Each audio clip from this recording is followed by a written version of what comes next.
सभी को नमस्कार। और आज हम बात करने वाले हैं Kotak emerging equity mutual fund scheme के बारे में।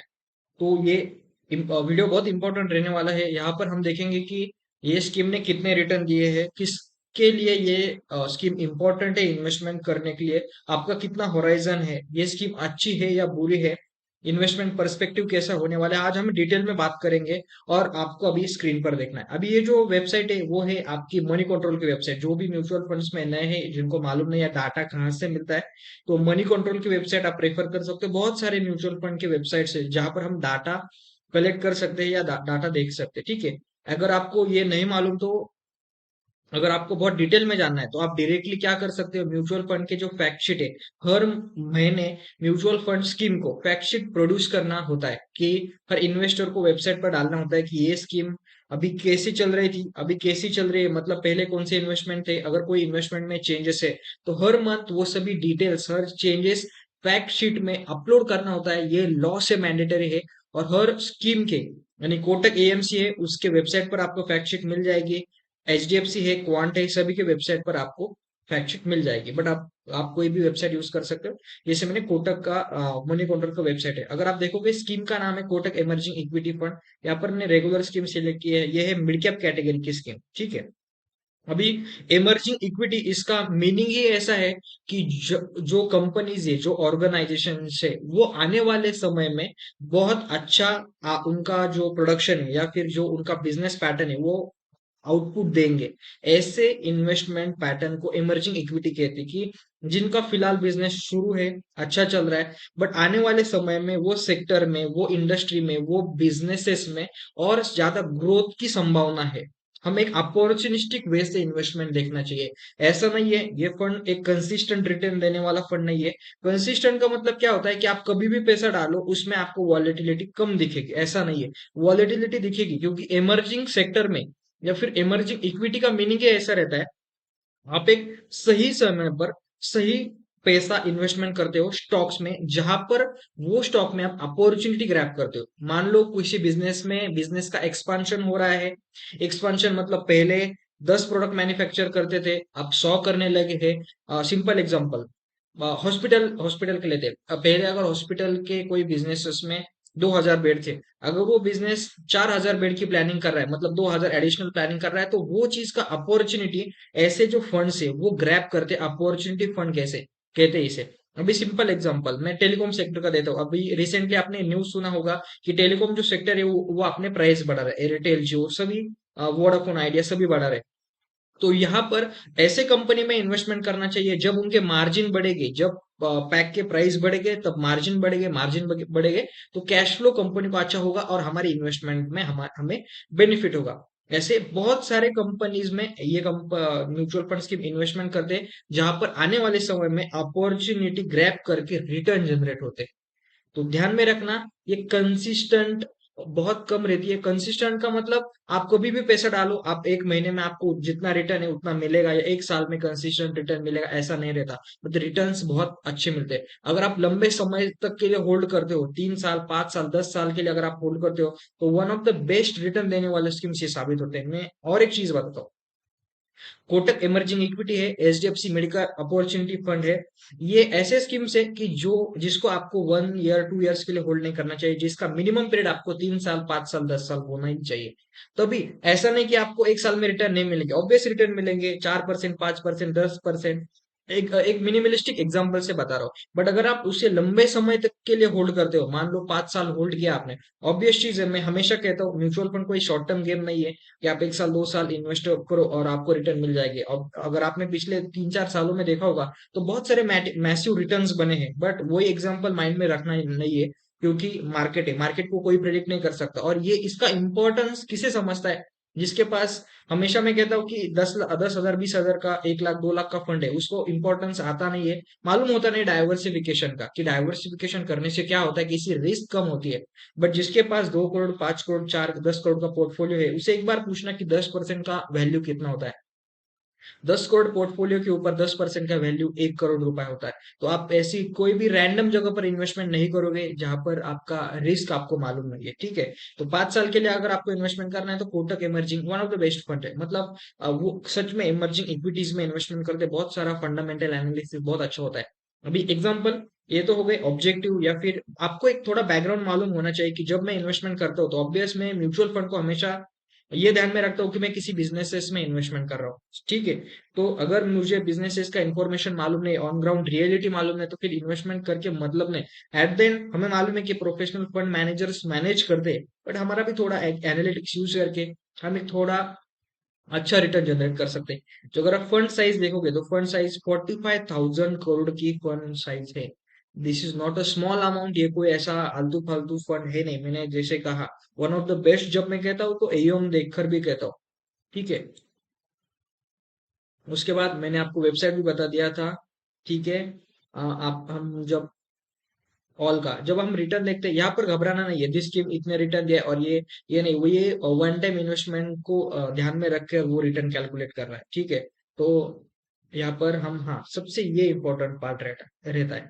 अगर आपको एक साल में ये फंड ने 54% का रिटर्न दिया, एब्सोल्यूट रिटर्न कभी देखना नहीं है। अगर आप म्यूचुअल फंड में इन्वेस्टमेंट करते हो और आप डे टू डे बेसिस पर चेक करते हो कि आज मेरा एनएवी इतना था, इतना प्रॉफिट है, लॉस है, म्यूचुअल फंड आपके लिए है ही नहीं। मैं सीरियसली कहता हूँ, पिछले 4-5 सालों में, 4 सालों में बहुत अच्छे रिटर्न बने, बट म्यूचुअल फंड जिसको वॉलिटिलिटी सहन नहीं कर सकता, 10%, 20%, 30% की, नहीं हाथ लगाना चाहिए म्यूचुअल फंड को। क्लियर कट है, मेरी साइकोलॉजी तो ऐसी है। एक साल में 54% के रिटर्न दिए। ये एवरेज कैटेगरी मतलब आप बेंचमार्क कंसिडर कर सकते हो, या फिर average category mid cap sector में 2 साल के एनुअलाइज रिटर्न क्या होता है, मैं आपको ये भी बता देता हूँ। मैंने वो भी लाया आपके लिए क्योंकि फंडामेंटल बहुत क्लियर होना चाहिए किसी ने। आप जब इन्वेस्टमेंट करते हो तो एनुअलाइज रिटर्न, CAGR, XIRR, ये चीजें भी आपको इंपॉर्टेंस होनी चाहिए, ठीक है। एक बात निकले तो मैं आपको बता देता हूँ। CAGR हम हमेशा कहते हैं कि ये फंड ने 25% का CAGR दिया है, 30% का, 15% का, तो फंड ने उतना दिया है। बट CAGR और XIRR में ये थोड़ा डिफरेंस होता है। CAGR जब हम कहते हैं तो एक फंड ने कितना रिटर्न दिया है from this date to this date, मान लो 1 जनवरी से 31 दिसंबर तक। बट XRR क्या कहता है? XRR मतलब क्या है कि आपको उस फंड से कितना रिटर्न मिला है, उसे हम XIR कहते हैं। CAGR मतलब वो फंड ने कितना रिटर्न दिया है। एज अ जनरल सभी के लिए CAGR सेम रहता है, बट XRR सभी के लिए अलग हो सकता है। अगर मैंने हायर पॉइंट पर इन्वेस्ट किया तो मेरा XRR, यानी XRR पर्सनल रिटेल जो मिले हुए रिटर्न से, उसे हम XRR कहते हैं। अगर मैंने हायर पॉइंट पर इन्वेस्टमेंट किया तो मेरा XRR ऑब्वियस चीज है कम होगा। अगर आपने लोअर पॉइंट पर इन्वेस्टमेंट किया है तो आपका XRR ज्यादा होगा। ध्यान में रखना, XIRR इंडिविजुअल लेवल का होता है, CAGR सभी के लिए सेम होता है। 1 मिनट सिर्फ, थोड़ा, ठीक है। उसके बाद, हाँ, अब 10 साल का रिटर्न देखना, 21.17%। अगर आप 10 सालों में आपको 21% का CAGR मिला है तो मतलब आपकी कंपाउंडिंग एक मैसिव लेवल पर होती है। 5 साल का रिटर्न 27% है, 3 साल का 25% है, 2 साल का मतलब देखना ही नहीं चाहिए, तो 2 साल, 1 साल, आपको लंबा देखना चाहिए। अगर आपको 16-17% का भी रिटर्न मिला है तो मैसिव कंपाउंडिंग होती है। जब हम हमेशा म्यूचुअल फंड में इन्वेस्टमेंट करते हैं तो हम एक मिनिमलिस्टिक अप्रोच रख के सोचते हैं कि 12%, 13%, बट उसके ऊपर भी अगर आपका एक्स्ट्रा अल्फा जनरेट हो रहा है, यानी एक्स्ट्रा अल्फा यानी एक्स्ट्रा रिटर्न जनरेट हो रहा है, तो आपके लिए वो बहुत ही बेहतर चीज है। और वो अच्छे स्कीम चूज कर कर ही वो रिटर्न जनरेट कर सकते हो, ठीक है। एब्सोल्यूट रिटर्न, एनुअलाइज रिटर्न, यहाँ पर अगर आप देख रहे हो तो 22% का एनुअल, 10 सालों में कंसिस्टेंटली 22% का रिटर्न आपको मिला है। एवरेजली अगर देखें तो हर साल 22%, मैसिव। 5 साल 32%। ये कोई बायसनेस नहीं है, जो डाटा आपके सामने प्रेजेंट है वही मैं बताता हूँ। मेरा बहुत सिंपल अप्रोच रहता है। मनी आप जो इन्वेस्टमेंट करते हो वो कोई बायसनेस से होना नहीं चाहिए। जो मैं कहता हूँ इसलिए आपको इन्वेस्टमेंट करना बिल्कुल नहीं, आप पढ़ना, ये वेबसाइट सभी के लिए अवेलेबल है, सोचना, कंपेयर करना, तब इन्वेस्टमेंट करो।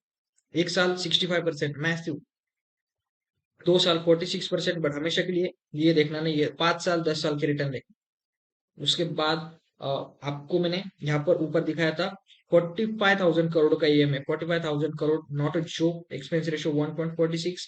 अगर आपका प्रोफेशनल, जब आप म्यूचुअल फंड डिस्ट्रीब्यूटर से खरीदते हो, अगर आपका प्रोफेशनल हमेशा एक थिंकिंग रहती है कि म्यूचुअल फंड डिस्ट्रीब्यूटर आपको एक्स्ट्रा चार्ज करता है, बट मेरा उल्टा थिंकिंग है। अगर म्यूचुअल फंड डिस्ट्रीब्यूटर अगर आपको एक्स्ट्रा रिटर्न भी जनरेट करके दे सकता है, अगर उसका खुद का एनालिटिक्स अच्छा है, वो डाटा अच्छे से प्रेजेंट करता है, तो मान लो वो आपसे 0.5% का चार्ज लेता है, 0.7% एवरेजली चार्ज होता है, तो आपको 2-3% का रिटर्न भी एक्स्ट्रा जनरेट करके दे सकता है। वो आपकी पॉजिटिव थिंकिंग होनी चाहिए कि आपको किसको अप्रोच करना है, कौन प्रोफेशनल पीपल को आप फॉलो करते हैं, सामने वाला बंदा कितना नॉलेज है, वो कितना डाटा पढ़ता है।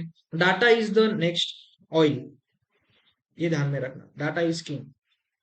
ठीक है, तो यहाँ पर टॉप 10 स्टॉक इन पोर्टफोलियो जब हम कहते हैं, यहाँ पर आपको बहुत ऐसे कम स्टॉक दिखेंगे कि जो अभी वेल सेटल है, वेल 10, 12, 13, 13%, 14% के ग्रोथ पर चल रहे हैं। ऐसा नहीं, इमर्जिंग इक्विटी मतलब जो स्टॉक्स में आने वाले समय में एक मैसिव अपॉर्चुनिटी मिलेगी, वही स्टॉक में इमर्जिंग इक्विटी इन्वेस्टमेंट करते हैं। या फिर जो कोटक है उन्होंने इन्वेस्टमेंट किया, supreme industry one of the leading manufacturing, ठीक है, Cummins, Bharat electronics, Oberoi realty, Bharat forge, power finance corporation one of the best, persistent, Exide industry, solar industry. अगर आप एक इसका एनालिसिस देखोगे ना, तो कोई एक पर्टिकुलर सेक्टर के बारे में वो इन्वॉल्वमेंट रहती है कि एक सेक्टर, एक दो तीन सेक्टर, उस सेक्टर में अगर ग्रोथ है तो उसको वो अप्रोच करने के लिए देखते हैं, ये ध्यान में रखना। ऑब्वियस थीमेटिक फंड है नहीं, बट अपॉर्चुनिटी फंड या फिर इमर्जिंग इक्विटी यानी सेक्टर का ही होता है मोस्ट ऑफ द टाइम, तो आप इन्वेस्टमेंट कर सकते हो। यहाँ पर आपका बीटा, बीटा, ये चीज ध्यान में रखना, आपके फंड का बीटा बहुत एक अच्छा है। बीटा मतलब अगर मार्केट नीचे गिरा तो आपका फंड नीचे ज्यादा गिरेगा या नहीं गिरेगा, कितना वॉलेटाइल है, उसे हम बीटा कहते हैं। मार्केट अगर 10% गिरा तो ये फंड कितने परसेंट गिरेगा, तो मार्केट के एवरेज के कंपैरिजन में ये फंड कम गिरेगा। मान लो निफ्टी 10% गिरा तो ये फंड 9% गिरेगा, 8% गिरेगा, बट ज्यादा नहीं गिरेगा। इसे हम बीटा कहते हैं, स्टैंडर्ड डेविएशन भी कहते हैं। मैं इसलिए कहता हूँ डाटा पढ़ना बहुत इंपॉर्टेंट है। स्टैंडर्ड डेविएशन मतलब कितना वॉलेटाइल है, कितना वॉलेटाइल हो सकता है, नीचे कितना गिर सकता है, ऊपर कितना जा सकता है। तो 13% की वॉलिटिलिटी वॉलिटिलिटी है, लगभग 14% की। तो आप यहाँ पर कंपेयर भी कर सकते हो। 3 साल का रिटर्न नहीं देखना चाहिए मेरे ख्याल से, 5 और 10 साल का रिटर्न देखना चाहिए। जो मिड कैप है, मिड कैप में आप कंपेयर कर सकते हो कि कितना किसको कितने रिटर्न है। ठीक है, तो ये ध्यान में रखना कि कोटक इमर्जिंग इक्विटी स्कीम का नाम है, और ये म्यूचुअल फंड यानी मनी कंट्रोल का वेबसाइट है।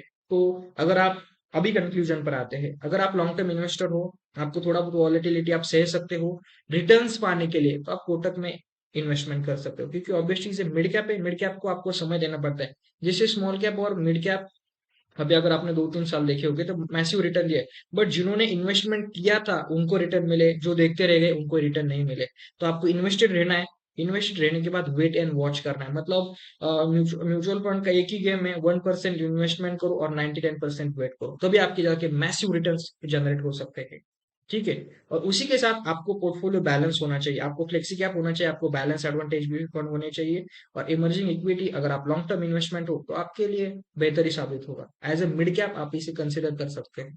ठीक है, थैंक यू वेरी मच। अगर आपको एनालिसिस अच्छा लगता है, हम आने वाले समय में वो जो जो इमर्जिंग फंड्स है, जो भी अच्छे फंड्स है, मिड कैप हो, स्मॉल कैप हो, फ्लेक्सी कैप हो, मेरा हमेशा ये कहना रहता है कि बैलेंस पोर्टफोलियो अप्रोच रहना चाहिए। क्योंकि जब आपका फंड्स बहुत बड़ा होता है, कि मान लो 1 CR 2 CR 50 लाख हो, तो आपको एक बैलेंस अप्रोच होना चाहिए कि पैसे मिले या ना मिले वो तो बात की बात है, बट जो आपके पास कैपिटल है उसे उसका preservation one of the important and best thing.